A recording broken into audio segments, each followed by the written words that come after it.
to day 5 of 30 days of fall recipes. And today we're doing a beautiful Danish dough. I've done several variations of this. It's always a hit anywhere I take it, but I wanted to do kind of a fall twist. I may even do this another time with another fall flavor, but this one is going to be a cinnamon pecan cream cheese Danish. And it's divine. I do recommend making this first step the day or the night before you want to serve it. Pop it in your fridge overnight and let it rest. At a minimum, it needs to rest 3 hours. So let's get baking. So we're gonna start with 1.5 cups of bread flour in a food processor. Now, a traditional pastry dough is gonna have butter layered in it, and you're gonna have to roll it out and do these folds. We're gonna do the folds and roll it out, but we're not gonna have to have a sheet of butter in the middle. We're kind of cheating on that, and that's okay. It's still delicious. So to our flour, we're gonna add 2 tablespoons of sugar.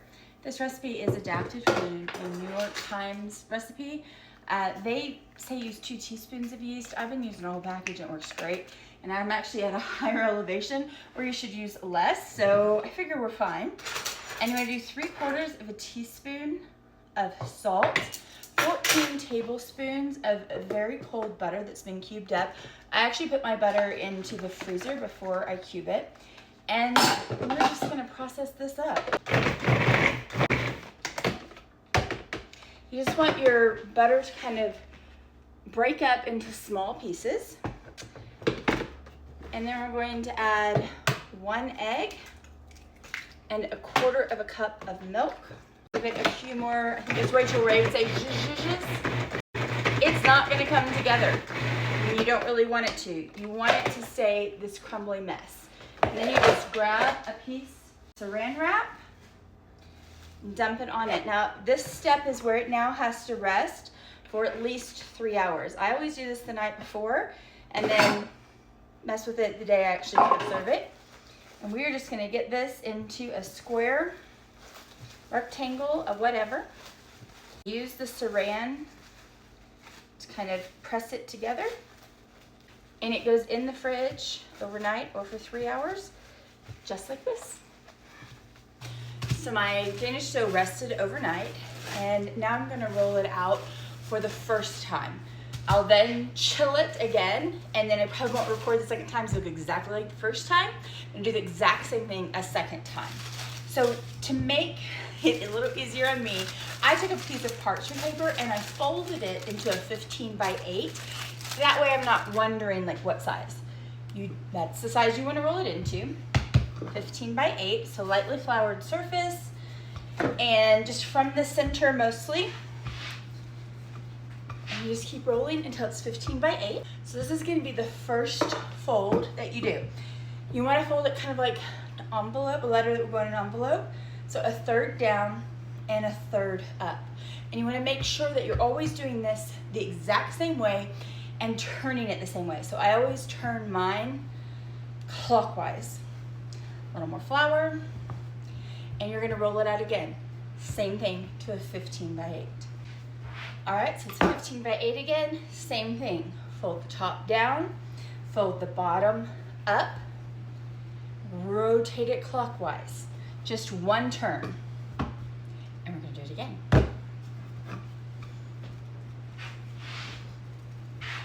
All right, and this is the last thing we do for this step. Now it needs to go back in the fridge for a minimum of an hour.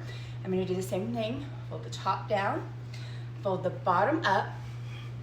You need to mark it to know that it needs to be laid back out just like this, so that next time you do your one rotation clockwise, you can do that. I just know that the bottom's gonna be up. So I will set it down just like this and then rotate it. So while you were away, I did the same thing 3 more times. So it gets a total of 6 folds. Roll it out, fold it, roll it out, fold it, roll it out, fold it, fridge. Roll it out, fold it, roll it out, blah, blah, blah. 6 times. Now it's ready. And we're gonna roll it out to a 12x12 square. I did the parchment paper thing again because it just makes life so much easier. So I have this, that's my goal. And I'm just gonna lightly flour. And at this point, it doesn't matter which way you roll it. Like before I was telling you, be careful. You don't have to be careful now. Just get it to the right size. So I got it all rolled out. Now I just want to cut it into thin strips, and we can do a couple different ways with these. can do a braid. You literally braid it together just like you would, you know, anything 3-strand braid. Or you can take 2 and just twist them. Once you have both strands twisted, twist them together and then just make a little spiral like this. This was a 1-strand spiral, so if you wanted to do mini Danishes, or for the 3, put a braid together, a little bit of water, put your ends together, and you'll do that at the end also, but just braid it over the middle with the right, over the middle with the left, over the middle with the right, over the middle with the left. And then you just take a little bit of water again to seal the end. And you can kind of squish it to whatever shape braid you want. You can also just cut them into squares and cut that into thirds and have just a square Danish, like a traditional Danish. You can do it too. So whatever shape you like. So you can top and fill these with just about anything you want. Cream cheese is a great base though. And for the cream cheese, I'm gonna take 8 ounces of softened cream cheese and about 1 1/4 cups of powdered sugar and cream that together really well.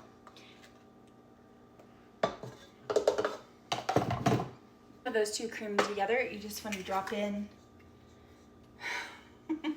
1 egg yolk. Try and just do the yolk, not the shell, and some vanilla, and let that combine. You can then spoon it on your pastries or put it in a pastry bag. I'm going to put it in a pastry bag. An egg yolk in your cream cheese filling. You can use your egg white, add a little water to it, and create an egg wash. So I just put my cream cheese filling in a bag. On these braids, just kind of go back and forth. And on the squares, I like to egg wash the outside edge and then do a blob of cream cheese in the middle. Personally, I'm gonna add some blueberries, frozen blueberries, to this one so that at school, if someone doesn't like nuts, they can have that. But on the braid, I wanna do cinnamon sugar and some pecans. And then these need to rise about an hour until they've doubled in size. So after they have baked, didn't they turn out gorgeous? I like to add a little drizzle. This is just powdered sugar and water. I don't really have a recipe for it. I just add a little powdered sugar to a bowl and drizzle a little water. You could also drizzle cream or milk or whatever your heart desires to flavor it. You could use like juice from frozen blueberries that have melted a little bit, but this just adds just a little bit of sweetness to it because it's not an overly sweet Danish. And I'm gonna pack these up and head to school to give them away. Hope you try them.